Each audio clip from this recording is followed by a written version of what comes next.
My name is Kanika and welcome to my home. I invite you to join me here in my studio and in my kitchen as we explore fun and creative ways of extracting pigments and colors from the foods that we eat every day. No special or fancy materials are required. All that is needed is an open mind and a willingness to try something new. This is Food to Palate. Thanks for joining me. Okay, another fun and easy color is brown.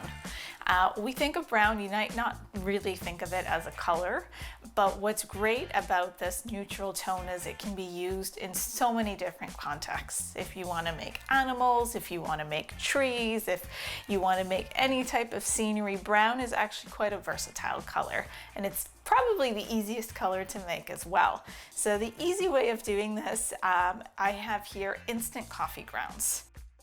I decided to use 1 teaspoon. Let's get to work on a surface in case you spill over.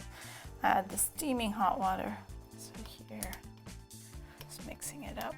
It's fun, the granules melt literally right in front of your eyes. So what better way to pay tribute to our beautiful brown color than to make a coffee cup. What's beautiful about instant coffee is it makes a really bright, vivid brown. The less water you put in it, the brighter and darker your color becomes.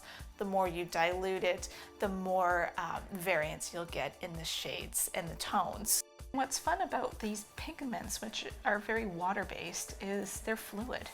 And so I kind of enjoy the process of letting the shape, just like the lemon, letting the shape define it and just going with the flow. And there you have it. A lovely cup of coffee.